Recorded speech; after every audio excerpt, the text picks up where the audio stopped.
प्यारे बच्चों, कैसे हैं आप सभी? उम्मीद करता हूं कि आप सभी काफी अच्छे होंगे, बेहतरीन होंगे, स्वस्थ होंगे और शानदार होंगे और आप अपनी तैयारी को बेहतरीन तरीके से, शानदार तरीके से कर रहे होंगे। पॉलिटेक्निक फर्स्ट सेमेस्टर का communication skills in English subject का यूनिट नंबर 3 का ये आपका लेक्चर नंबर 2 रहने वाला है। सिंपल, सरल और आसान भाषा में आपको सारी चीजें समझाने वाला हूँ, सारी चीजें बताने वाला हूँ। बाकी इंटरफेस पे आपको दिख रहा होगा। अगर आपको इन सारी चीज़ों की नीड है, आवश्यकता है, ज़रूरत है, जो कि पूरे यूट्यूब पे आपको कहीं पे देखने को नहीं मिलेगा, जिसमें आपके सारे इंपॉर्टेंट क्वेश्चंस के आपको पीडीएफ भी देखने को मिल जाएँगे। ऐसे-ऐसे क्वेश्चंस जो आपके बोर्ड परीक्षा में पूछे जाते हैं, वो सारी चीज़ें आपको देखने को मिल जाएँगी। तो प्ले स्टोर से जाकर के पॉली वाला टेक्निक एप्लीकेशन को डाउनलोड करके मिनिमम चार्जेज़ में मात्र ₹99 में आप इन सारी चीज़ों का लाभ वगैरह प्राप्त कर सकते हैं। जैसा कि आपको इंटरफेस पे दिख रहा होगा, ये सारे पॉइंट्स आप 1 से लेकर के लास्ट तक पढ़ लेंगे। ये सारी चीज़ें आपको मात्र ₹99 में देखने को मिल जाएँगे। आपको साइट से और कुछ परचेज़ करने की, कुछ लेने की ज़रूरत नहीं पड़ेगी, ठीक है? तो चलिए बच्चों, इंटरफेस पे चलते हैं और लेक्चर को स्टार्ट करते हैं। सिंपल, सरल और आसान भाषा में आपको सारी चीज़ें बताऊँगा, सारी चीज़ें समझाऊँगा। तो चलिए इंटरफेस पे चलते हैं और लेक्चर को स्टार्ट करते हैं। प्यारे बच्चों, आज के लेक्चर को स्टार्ट करने से पहले सबसे पहले एक बार हम ऑफिशियल सिलेबस अर्थात ऑफिशियल टॉपिक की ओर चलते हैं। मैं बार-बार आपको ऑफिशियल सिलेबस अर्थात ऑफिशियल टॉपिक दिखाते रहता हूँ, ताकि आपके सारे डाउट्स क्लियर रहें कि हमने कहाँ तक चीज़ों को पढ़ लिया है, हमें क्या पढ़ना है, ठीक है? हम यूनिट नंबर 3 पढ़ रहे थे, रीडिंग कम्प्रिहेंशन, अनसीन पैसेज के बारे में पढ़ रहे थे, तो इसमें हमने देखिए ये पूरा पढ़ लिया था। इंट्रोडक्शन के बारे में पढ़ लिया था, ठीक है? उसके बाद से आपका क्वेश्चन आंसर के बारे में आपको पता ही है, जो आपके कम्प्रिहेंशन से अभी इस लेक्चर में हम इसी के बारे में अर्थात यही पढ़ने वाले हैं कि कैसे आपके अनसीन पैसेज आपको पढ़ना है और कैसे-कैसे आपके बोर्ड परीक्षा में क्वेश्चंस वगैरह पूछे जाते हैं। प्रीफिक्स और सफिक्स के बारे में हमने देख लिया था, अर्थात उपसर्ग और प्रत्यय के बारे में हमने देख लिया था। फिर एंटोनिम्स और सिनोनिम्स अर्थात आपके विलोम शब्द और पर्यायवाची शब्द है, उसके बारे में हमने देख लिया था, ये पढ़ लिया था, ठीक है? तो अभी हमने इतनी चीज़ों को प्रीवियस लेक्चर में अर्थात फर्स्ट लेक्चर में पढ़ लिया था, इसको इसको और इसके बारे में डिटेल में हमने पढ़ लिया था। फिर से एक बार थोड़ा-सा मैं आपको रिवीजन करा दे रहा हूँ हल्का-सा और फिर हम चलते हैं अनसीन पैसेज की ओर, जो आपके एग्ज़ाम में पूछे जाते हैं डायरेक्टली, क्योंकि इन सब के आपसे डेफिनिशंस वगैरह नहीं पूछे जाएँगे, ठीक है? इससे संबंधित क्वेश्चंस पूछे जाएँगे, इससे संबंधित क्वेश्चंस पूछे जाएँगे, इससे संबंधित आपसे डेफिनिशंस नहीं पूछे जाएँगे, बस आपको एक अनसीन पैसेज दे दिया जाएगा, ऐसे करिए कि एक स्टोरी दे दिया जाएगा और उससे कहा जाएगा कि हाँ, इसको पढ़िए, समझिए और जो भी क्वेश्चंस पूछे गए हैं, उसका आंसर दीजिए, ठीक है? तो सबसे पहले एक बार फिर से आपको मैं कहिए कि शॉर्ट टर्म में, शॉर्ट तरीके से एक बार रिवीजन करा दे रहा हूँ। अनसीन पैसेज सबसे पहले है रीडिंग कम्प्रिहेंशन। रीडिंग का मतलब होता है पढ़ना और कम्प्रिहेंशन का मतलब होता है समझना। जब आप चीज़ों को पढ़ करके उसका अर्थ निकालते हैं, उसका अर्थ समझते हैं, तो इसी को हम कहते हैं रीडिंग कम्प्रिहेंशन, ठीक है? दूसरा है अनसीन पैसेज। तो अनसीन पैसेज क्या होता है? एक ऐसा पैसेज जो आपके सामने पहली बार रख दिया गया है। ऐसे कहिए कि एक ऐसी स्टोरी आपको पहली बार दे दिया गया है, अब उसको आपको पढ़ना है, उसको आपको समझना है और उससे संबंधित जो भी क्वेश्चन्स पूछे गए हैं, उसका आपको आंसर देना है। इसी को हम अनसीन पैसेज कहते हैं। सीन मतलब होता है देखना, अनसीन मतलब अनदेखा वाला, ठीक है? और पैसेज मतलब आपको मालूम है, जो भी आपका गद्यांश हो गया, स्टोरी हो गया, उसी को पैसेज कहते हैं। तो अनसीन पैसेज मतलब पहली बार एक न्यू स्टोरी, एक न्यू पैसेज आपके सामने दे दिया जाएगा, जिसके बारे में अभी तक आपने ना ही कुछ पढ़ा होगा, ना ही हो सकता है कि आप कुछ उसके बारे में कुछ जानते हो या फिर जो भी समथिंग वो जिस भी प्रकार की स्टोरी बना करके दे दे, ठीक है? आपको उसको पढ़ना है, उसको समझना है और उससे संबंधित जितने भी क्वेश्चन आंसर पूछे जाएँगे, उसका आपको सिंपल, सरल और आसान भाषा में आपको जवाब देना होता है, ठीक है? इन सारी चीज़ों के बारे में हमने डिटेल में पढ़ लिया था। प्रीफिक्स के बारे में कई सारे प्रीफिक्स के बारे में हमने डिटेल में एग्ज़ाम्पल्स वगैरह देखा था। फिर आपका सफिक्स हो गया, इसके बारे में हमने पढ़ लिया था। फिर उसके बाद से एंटोनिम्स हो गया, उसके बारे में हमने पढ़ लिया था। फिर आपका सिनोनिम्स हो गया, उसके बारे में हमने पढ़ लिया था। अब हमें पढ़ना क्या था? अनसीन पैसेज के बारे में। तो देखिए, इस प्रकार से आपको कहिए कि लगभग-लगभग आधा पेज का आपको एक तरीके से पैसेज देखने को मिलेगा। ये सारे पैसेज आपको इंग्लिश में ही देखने को मिलेंगे, ये आपकी इंग्लिश का ही सब्जेक्ट है, बाकी हिंदी मैंने मेंशन किया है नीचे आपके समझने के लिए, ठीक है? तो सबसे पहले देखिए, जब भी आपको पैसेज दिया जाएगा तो पहला काम आपको ये करना है, कम से कम इसको आपको 3 बार पढ़ना है। कितनी बार? कम से कम आपको इसको 3 बार पढ़ना है। अब ज़ाहिर-सी बात है कि कोई बच्चा एकदम वीक है इंग्लिश में कि हाँ, उसको वर्ड मीनिंग भी नहीं याद है। भाई अगर मान लीजिए फॉर एग्ज़ाम्पल कि आपको इसका हिंदी ही नहीं पता है, ठीक है? तो आप इन सब का मीनिंग कैसे निकालेंगे फिर? तो इसके लिए सबसे कंपल्सरी क्या है, सबसे ज़रूरी चीज़ क्या है कि आपके पास वर्ड मीनिंग का नॉलेज होना चाहिए। भाई ज़ाहिर-सी बात है कि एक आपको स्टोरी दे दिया गया है, पैराग्राफ अर्थात पैसेज दे दिया गया है, उसको पढ़ कर के समझना है। तो समझेंगे कैसे? तो इसका सबसे पहला पहलू तो यही है ना कि आपको वर्ड मीनिंग का याद होना ज़रूरी है। भाई जितनी चीज़ें पूछी जाएँगी आपके पास मान लीजिए कि वर्ड मीनिंग का नॉलेज काफ़ी कम है या फिर वर्ड वर्ड मीनिंग आपको याद ही नहीं है। जो भी चीज़ें पूछी गई इसमें जितने वर्ड मीनिंग है, कुछ-कुछ आते हैं, कुछ-कुछ आपको आते ही नहीं है जो मेन-मेन चीज़ें हैं। तो फिर आप इसका मीनिंग और मतलब कैसे निकालेंगे, कैसे समझेंगे? तो सबसे पहली चीज़ कि आपको इसको 3 बार पढ़ना है और आपके पास वर्ड मीनिंग का अच्छा खासा नॉलेज होना चाहिए। कम से कम जो बेसिक और बुनियादी चीज़ें हैं, बहुत ज़्यादा इसमें हार्ड भी नहीं पूछा जाता है और बहुत ज़्यादा ईज़ी भी नहीं पूछा जाता है, मीडियम लेवल का पूछा जाता है। तो सबसे पहली चीज़ कि जब भी आपको पैसेज मिले 2-3 बार आपको इसका रिवीजन करना है कि क्या-क्या लिखा गया है और चीज़ों को पकड़ना है कि हाँ, क्या-क्या कह रहा है अर्थात इसका अर्थ आपको निकालना है हिंदी में कि हाँ, ये हमसे क्या कहना चाह रहा है। अर्थात इसमें जो स्टोरी दिया गया है, जो पैसेज दिया गया है, इसका मतलब क्या है, इसका कोई स्टोरी है या फिर कुछ है, किस चीज़ के बारे में बताया गया है। तो उसको सबसे पहले आपको 2-3 बार पढ़ना है, फिर उसका अर्थ आपको निकालना है और वर्ड मीनिंग का आपके पास अच्छा खासा नॉलेज होना चाहिए। ठीक है? अब चलिए हम एक पैसेज पढ़ते हैं, एक स्टोरी पढ़ते हैं और फिर इससे संबंधित जितने क्वेश्चन्स आंसर पूछे गए हैं, हम उसका जवाब देंगे। देखिए क्या है, डॉक्टर एपीजे अब्दुल कलाम जी के बारे में है। देखिए, doctor APJ Abdul Kalam was a great Indian scientist. ठीक है, क्या थे? थोड़ा कलर चेंज कर लूँ मैं। Doctor APJ Abdul Kalam was a great Indian scientist and the 11th president of India यानी कि डॉक्टर एपीजे अब्दुल कलाम जी जो थे, वो भारत के क्या थे? एक महान साइंटिस्ट मतलब क्या होता है? वैज्ञानिक। तो एक महान वैज्ञानिक थे, इंडियन मतलब भारतीय वैज्ञानिक थे और इसके साथ-साथ वो 11वें क्या थे? राष्ट्रपति थे। भारत के 11वें नंबर वाले वो राष्ट्रपति भी थे, ठीक है? तो ऐसे एक-एक लाइन पढ़ करके आपको मान लीजिए कि इसी में से पूछ दिया जाए कि हाँ, बताइए डॉक्टर एपीजे अब्दुल कलाम जी भारत के किस नंबर वाले राष्ट्रपति थे? कौवें राष्ट्रपति थे, ठीक है? तो आपने पढ़ा है यहाँ पे कि हाँ 11th यानी कि 11वें राष्ट्रपति थे, तो क्या आप बता पाएँगे कि नहीं? तो आप आसानी से बता पाएँगे। इसको आप जब भी पूछा जाएगा तो आप उसको डिफाइन कर पाएँगे, उसका आंसर दे पाएँगे। तो पहले एक-एक लाइन को आपको चीज़ों को पढ़ना होता है सही तरीके से और उसको समझना होता है। तो doctor APJ Abdul Kalam was a great Indian scientist and the 11th president of India. He was born on 15 अक्टूबर 1931 इन रामेश्वरम यानी कि उनका जो जन्म है वो 15 अक्टूबर 1931 में कली के रामेश्वरम तमिलनाडु के रामेश्वरम कली का स्थान पे हुआ था। तो उनका जन्म कब हुआ था? तो यहाँ पे एक और आपको कलिए के पॉइंट मिल गया कि उनका जो जन्म है वो 15 अक्टूबर 1931 को तमिलनाडु के रामेश्वरम नामक स्थान पे हुआ था। फिर उसके बाद से और आगे चलते हैं। हिज फैमिली वाज़ पुअर यानी कि उस उनका जो परिवार था वो काफ़ी क्या था एक तरीके से गरीब था, नॉर्मल फैमिली से बिलॉन्ग करते थे, काफ़ी पुअर फैमिली से बिलॉन्ग करते थे। But he was a hard working and honest student लेकिन वो जो थे अब्दुल कलाम जी जो थे, वो क्या थे हार्ड वर्किंग यानी कि परिश्रमी यानी कि मेहनत करने वाले और कहिए कि एक तरीके से ईमानदार स्टूडेंट तो मेहनत करने वाले थे ही, भाई ज़ाहिर-सी बात है कि वो हार्ड वर्किंग थे, सभी को मालूम होगा। तो हार्ड वर्किंग के साथ-साथ वो एक ईमानदार स्टूडेंट भी थे, जब भी वो स्टूडेंट थे अपनी लाइफ़ में मतलब स्टूडेंट लाइफ़ में तो ये नहीं कि हाँ, जैसे कई लोग होते हैं, कई बच्चे होते हैं जो कहिए कि गलत काम करना या फिर गलत चीज़ें करना या फिर झूठ बोलना, वैसे नहीं थे। उनका आचरण बिहेवियर काफ़ी एक तरीके से डिफरेंट था अर्थात काफ़ी बेटर था, काफ़ी अच्छा था, ठीक है? यहाँ आप देखिए, यहाँ से फिर से एक बार रिवीजन करके ऐसे ही आपको एक-एक लाइन पढ़ करके समझना होता है। जब तक आप समझेंगे नहीं, तब तक इसको आप एक तरीके से अपने अर्थ नहीं निकाल पाएँगे और इसको डिफाइन नहीं कर पाएँगे। जो भी आपसे क्वेश्चन्स पूछा गया है, उसका आंसर आप नहीं दे पाएँगे, ठीक है? तो फिर से पढ़िए एक बार।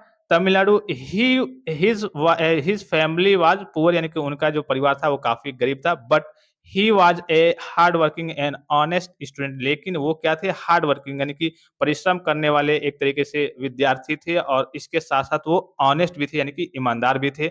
उसके बाद से देखिए ही लव्ड यानी कि वह एक तरीके से प्यार करते थे। He loved reading books and learning new things यानी कि वह बुक्स यानी कि किताबों को पढ़ना क्या करते थे, उनको अच्छा लगता था, वो किताबों से एक तरीके से प्यार करते थे, किताबें वो काफ़ी ज़्यादा पढ़ते थे। इसके साथ-साथ नई-नई चीज़ों को सीखना, जैसे कोई नई चीज़ हो गई तो होता है ना मन में उत्सुकता बनी रहती है कि अरे यार ये क्या चीज़ है? थोड़ा हम इसको सीखते, थोड़ा हम इसको जानते, ये क्या चीज़ है, क्या नई चीज़ आई है? तो जो भी नई-नई चीज़ें होती थी उसके बारे में वो क्या करते थे, एक तरीके से उसके बारे में खोज करना, उसके बारे में सीखना, उसके बारे में जानना, उसके बारे में समझना, तो इन उनके अंदर एक प्रकार की इस प्रकार की रुचि थी कि हाँ, जो भी नई चीज़ें वो देखते थे या फिर जो भी उनके अंदर नए विचार आते थे, तो वो उसपे सोचते थे, विचार करते थे, समझते थे, सीखते थे, उसको जानते थे। तो यही यहाँ पे कहा गया है देखिए कि ही लव्ड रीडिंग बुक्स यानी कि वह क्या करते थे, प्यार करते थे यानी कि किताबों से कहिए कि बहुत उनका लगाव था एक तरीके से, किताबों को बहुत प्यार करते थे, बहुत पढ़ते थे एंड लर्निंग न्यू थिंग्स और नई-नई चीज़ों को सोचना, समझना, उस पे विचार करना, उसको जानना और सीखना, उनके अंदर उत्सुकता बनी रहती थी। फिर और थोड़ा-सा आगे चलते हैं। He worked as a scientist and played an important role in India's space and defense programs, यानी कि डिफेंस प्रोग्राम में और इंडिया स्पेस में जो भारत का आपका स्पेस है, अंतरिक्ष वाले जो काम करते हैं, ठीक है? उसमें इनका काफ़ी ज़्यादा रोल रहा है, वो साइंटिस्ट के तौर पे भी वहाँ पे काम किए हैं और इसके साथ-साथ कई सारे इम्पोर्टेंट रोल वहाँ पे उन्होंने निभाए हैं। तो ही वर्क्ड एज़ ए साइंटिस्ट, यानी कि उन्होंने साइंटिस्ट के तौर पे भी काम किया है। ही worked as a scientist and played an important role in India's space, यानी कि भारत के अंतरिक्ष के से संबंधित उन्होंने बहुत सारे काम किए हैं और इम्पोर्टेंट रोल प्ले किया है और इसके साथ-साथ डिफेंस में भी आपको मालूम है कि उन्हें मिसाइल मैन भी कहा जाता है। अगला पॉइंट देखिए वही है, ठीक है? तो उन्होंने भारत के वैज्ञानिक के रूप में कह लीजिए कि और बहुत सारे डिफेंस की बात करें, डिफेंस वाले सिस्टम की बात करें तो उनमें इनका एक तरीके से काफ़ी ज़्यादा योगदान है। उन्होंने बहुत इम्पोर्टेंट रोल इसमें प्ले किया है, बहुत अच्छी-अच्छी चीज़ों को बनाया है, सिखाया है, बताया है, ठीक है? अगला देखिए पॉइंट वही है, he was popularly known as the missile man of India, यानी कि उन्हें क्या कहा जाता है? भारत का मिसाइल मैन कहा जाता है, जिनके चलते आज अभी वर्तमान में आप जो भी भारत की मिसाइलें देख रहे हैं, ये उन्हीं की देन है, जिनके चलते उन्होंने एक तरीके से कह सकते हैं मोटा-मोटी तो उनके इनके जो मिसाइल हैं, उनके आविष्कारक कह सकते हैं, इन्हीं की देन है कि आज भारत में कई सारी मिसाइलें हैं, ठीक है? तो ही वाज़ देखिए he was popularly known as the Missile Man of India. He became the President of India in 2002, यानी कि 2002 में वो क्या हुए? भारत के राष्ट्रपति हुए। कौन से राष्ट्रपति हुए? किस नंबर वाले राष्ट्रपति हुए? तो 11वें नंबर वाले वो क्या हुए? राष्ट्रपति हुए, ठीक है? तो he became the President of India in 2002, यानी कि 2002 में वो क्या हुए? भारत के राष्ट्रपति हुए।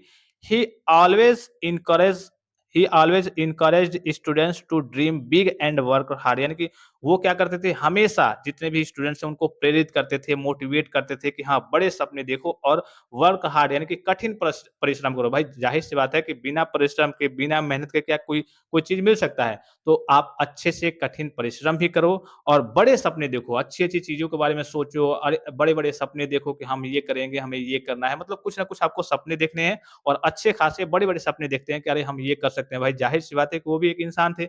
जब वो कर सकते हैं तो आप क्यों नहीं कर सकते हैं? तो आपके जब सपने बड़े होंगे कि हाँ यार, भाई कई लोग सोचते हैं ना कि हाँ मुझे चलो डीएसपी बनना है, मुझे आईएएस बनना है। तो वो बड़े सपने देखते हैं और उस हिसाब से वो अपना क्या करते हैं, हार्ड वर्क भी करते हैं। ऐसा थोड़ी है कि हाँ केवल सपने देख देख लेंगे तो काम हो जाएगा। सपने देखने के साथ-साथ आपको क्या करना है, कठिन परिश्रम भी करना है। तो यहाँ पे यही कहा जा रहा है देखिए, ही ऑलवेज इनकरेज, यानी कि वो हमेशा क्या करते थे? प्रेरित करते थे स्टूडेंट्स को, किसको? स्टूडेंट्स को टू ड्रीम बिग, यानी कि बड़े सपने देखो और हार्ड वर्क, यानी कि कठिन परिश्रम करो, अच्छे से मेहनत करो।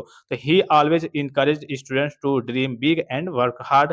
ही was a simple and kind person, वो काफ़ी कहिए कि नरम स्वभाव के सिंपल साधारण आदमी थे और एक तरीके से दयालु आदमी थे। आपने देखा होगा उनको कहीं भी एक तरीके से एग्रेसिव मोड में, आपने जितनी भी उनकी वीडियो देखी होंगी अभी तक, आपने कभी उनको एग्रेसिव मोड में नहीं देखा होगा, अर्थात कहिए कि गुस्से में नहीं देखा होगा। एकदम सिंपल व्यक्ति थे, साधारण थे, एकदम आम इंसान और काफ़ी एक तरीके से विनम्र स्वभाव के, दयालु स्वभाव के वो पर्सन थे, ठीक है? He died in he died on 27 July 2015 while giving a lecture to a students, यानी कि उनकी जो मृत्यु है वो 27 जुलाई 2015 को हुई। जब वो लेक्चर दे रहे थे, एक स्टूडेंट को कुछ समझा रहे थे, कुछ लेक्चर दे रहे थे, तो उसके दौरान उनकी मृत्यु हो गई थी। तो कब मृत्यु हुई थी? एक और पॉइंट यहाँ पे याद रखना है कि उनकी जो मृत्यु है 27 जुलाई 2015 को हो गई थी। किस दौरान हुई थी? तो जब वो एक स्टूडेंट को लेक्चर दे रहे थे, अर्थात सुना रहे थे, कुछ समझा रहे थे, भाषण दे रहे थे, बता रहे थे, तो उसके दौरान उनकी मृत्यु हुई और किस डेट में, किस टाइम पे हुई, किस डेट में हुई और कब हुई? तो 27 जुलाई 2015 को उनकी मृत्यु हो गई, अर्थात वो एक तरीके से शहीद हो गए। फिर उसके बाद देखिए, doctor Kalam is remembered as a great scientist, teacher and inspiration for students, यानी कि डॉक्टर कलाम जी जो थे, वो उन्हें अभी भी याद किया जाए या फिर कहिए कि हमेशा याद किया जाएगा ग्रेस्ट ग्रेट साइंटिस्ट के रूप में, टीचर के रूप में और स्टूडेंट्स के लिए मोटिवेशन अर्थात प्रेरणा के रूप में, ठीक है? स्टूडेंट्स क्या करते हैं? उनके लेक्चर, उनकी कहिए कि मोटिवेशन स्पीच से आज भी बहुत सारी चीज़ों को सीखते हैं, समझते हैं, ठीक है? तो वो क्या थे? डॉक्टर कलाम इज़ रिमेंबर्ड, यानी कि डॉक्टर कलाम जी को याद किया जाएगा एज़ ए ग्रेट साइंटिस्ट, याद किया जाता है एज़ ए ग्रेट साइंटिस्ट, एक तरीके से महान वैज्ञानिक के रूप में, एक महान अध्यापक के रूप में और स्टूडेंट्स के प्रेरणा प्रेरणा स्रोत के रूप में आज भी कहिए कि डॉक्टर कलाम जी को याद किया जाता है, ठीक है? तो ऐसे ही जब भी आपको पैराग्राफ मिलेगा, अनसीन पैसेज मिलेगा, कोई भी स्टोरी मिले, कोई भी पैसेज मिले, कम से कम इसको क्या करना है आपको? 3 बार कम से कम इसको आपको पढ़ना है और पढ़ करके इसकी मीनिंग्स को आपको समझना है, एक-एक चीज़ों को डिटेल में समझना है, ठीक है? कभी-कभी इसी लेवल का देता है, कभी-कभी इससे थोड़ा-सा हार्ड और ऐसी मीनिंग दे देता है, भाई मेन खेल यहाँ पे मीनिंग का है। अब मान लीजिए फॉर एग्ज़ाम्पल कि आपका मान लीजिए कि यहीं पे कोई मान लीजिए कि कोई एक ले लेते हैं, इनकरेज ही ले लेते हैं, ठीक है? ये आपका हो गया। अब इसका मतलब ही नहीं मालूम है, ठीक है? तो इस केस में आपके लिए कि इसका मतलब कैसे निकालेंगे? जब इसका आपको मतलब मीनिंग इसका अर्थ ही नहीं समझ में आएगा, तो आप समझ ही नहीं पाएँगे कि हाँ, यहाँ पे क्या कहा जा रहा है। काइंड पर्सन हो गया, इसका आपको मतलब नहीं मालूम है, ठीक है? साइंटिस्ट का आपको मतलब नहीं मालूम है, फिर पॉपुलर का मतलब आपको नहीं मालूम है, ठीक है? ड्रीम का मतलब आपको नहीं मालूम है, रिमेंबर्ड का मतलब आपको नहीं मालूम है, इंस्पिरेशन का मतलब आपको नहीं मालूम है, ठीक है? फिर उसके बाद से ऑनेस्ट का मतलब आपको नहीं मालूम है, न्यू थिंग्स का मतलब आपको नहीं मालूम है, ग्रेट का मतलब आपको नहीं मालूम है। तो जितनी भी चीज़ें हैं, सबसे पहले तो उसके वर्ड मीनिंग्स का आपके पास ज्ञान होना चाहिए, नॉलेज होना चाहिए कि हाँ, इसका मतलब ये होता है और ज़ाहिर-सी बात है तभी आप इसका अर्थ निकाल पाएँगे। फिर उसके बाद से इसको आपको 2-3 बार पढ़ना है और समझना है कहाँ पे क्या-क्या पॉइंट वगैरह कहे जा रहे हैं, पूछे जा रहे हैं, ठीक है? वही चीज़ मैं आपको पूरा सारांश एक बार हिंदी में भी या बस आपकी नॉलेज के लिए हिंदी में भी मैं आपको पढ़ के बता दे रहा हूँ। देखिए डॉक्टर एपीजे अब्दुल कलाम भारत के महान वैज्ञानिक और भारत के 11वें राष्ट्रपति थे। उनका जन्म 15 अक्टूबर 1931 को रामेश्वरम, तमिलनाडु में हुआ था। उनका परिवार गरीब था, लेकिन वे मेहनती और ईमानदार विद्यार्थी थे। उन्हें किताबें पढ़ने का और नई चीज़ें सीखने का नई चीज़ें सीखना मतलब उन्हें किताबें पढ़ना और नई चीज़ें सीखना बहुत पसंद था, बहुत पसंद करते थे। उन्होंने वैज्ञानिक के रूप में काम किया और भारत के अंतरिक्ष तथा रक्षा कार्यक्रमों में महत्वपूर्ण योगदान दिया। उन्हें भारत का मिसाइल मैन कहा जाता है। वे 2002 में भारत के राष्ट्रपति बने। वे हमेशा विद्यार्थियों को बड़े सपने देखने और मेहनत करने के लिए प्रेरित करते थे अर्थात मोटिवेट करते थे। वे बहुत सरल और दयालु व्यक्ति थे अर्थात सिंपल और साधारण पर्सन थे। 27 जुलाई 2015 को विद्यार्थियों को व्याख्यान यानी कि लेक्चर देते समय उनका निधन हो गया। डॉक्टर कलाम को एक महान वैज्ञानिक, शिक्षक और विद्यार्थियों के प्रेरणा स्रोत के रूप में याद किया जाता है। ये मैंने पूरा जो आपका इंग्लिश में था, उसी का पूरा मैंने यहाँ पे हिंदी सारांश भी आपको बता दिया।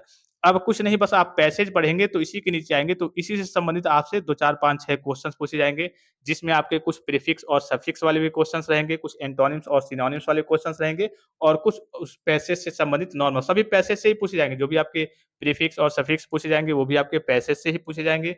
जो भी आपके एंटोनिम्स और सिनोनिम्स पूछे जाएँगे, वो भी आपके पैसेज में जो वर्ड्स वगैरह रहेंगे, उसी से संबंधित पूछे जाएँगे, अलग से नहीं पूछे जाएँगे, ठीक है? तो पैसेज को आपको पढ़ना है, उसकी मीनिंग्स को, अर्थ को समझना है, तभी सारी चीज़ों को आप डिकोड कर पाएँगे, ठीक है? पहला क्वेश्चन देखिए यहाँ पे क्या पूछा गया है कि हू was doctor APJ Abdul Kalam यानी कि डॉक्टर एपीजे अब्दुल कलाम कौन थे, ठीक है? तो आप क्या करेंगे पैराग्राफ में देखेंगे कि यहाँ पे क्या कहा गया है कि डॉक्टर एपीजे अब्दुल कलाम कौन थे? देखिए doctor APJ Abdul Kalam was a great Indian scientist and 11th president of India, ठीक है? कभी-कभी ये देता है कि आप ऐसे कॉपी पेस्ट कर सकते हैं, जहाँ से पूछा गया जैसे कुछ क्वेश्चन्स पूछे गए हैं, ठीक है? कि उनकी मृत्यु कब हुई थी? तो आप यहाँ से लेकर के यहाँ तक मेंशन कर सकते हैं कि हाँ, उनकी मृत्यु इस दिन, इस दौरान हुई थी, ठीक है? और कभी-कभी ये होता है कि पैसेज में टेढ़ा-टेढ़ा चीज़ें दी रहती हैं, तो आपको अपनी सिंपल सरल भाषा में, आसान भाषा में आपको बना करके लिखना होता है, ठीक है? सिंपल सरल जो भी आपको जिस प्रकार से आपके पास नॉलेज होगा, बस सिंपल सरल और आसान भाषा में आपको बना करके लिखना होता है, ताकि जो भी एग्ज़ामिनर आपकी कॉपी को चेक करेगा, वो अच्छे तरीके से समझ जाए, ठीक है?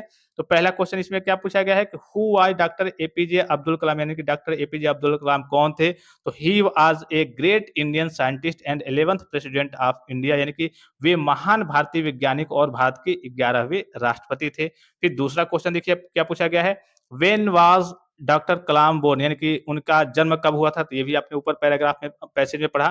तो ही वाज़ बोर्न ऑन 15 अक्टूबर 1931 यानी कि उनका जन्म 15 अक्टूबर 1931 को हुआ था। फिर where was doctor Kalam born यानी कि उनका कहिए कि जन्म कहाँ पे हुआ था? तो he was born in Rameswaram, Tamil Nadu यानी कि उनका जो जन्म है, वो रामेश्वरम, तमिलनाडु में हुआ था। फिर नेक्स्ट है what was doctor Kalam popularly called यानी कि डॉक्टर कलाम को क्या कह के पुकारा जाता था? तो he was called the missile man of India. अब आपने पैसेज को सही तरीके से पढ़ा है, समझा है, तो उसमें लिखा था, मेंशन था कि हाँ, उनको क्या कहा जाता था? मिसाइल मैन ऑफ इंडिया यानी कि भारत का मिसाइल मैन कहा जाता है। जब आप पढ़े रहेंगे, पैसेज को समझे रहेंगे, तभी तो इसका आंसर दे पाएँगे।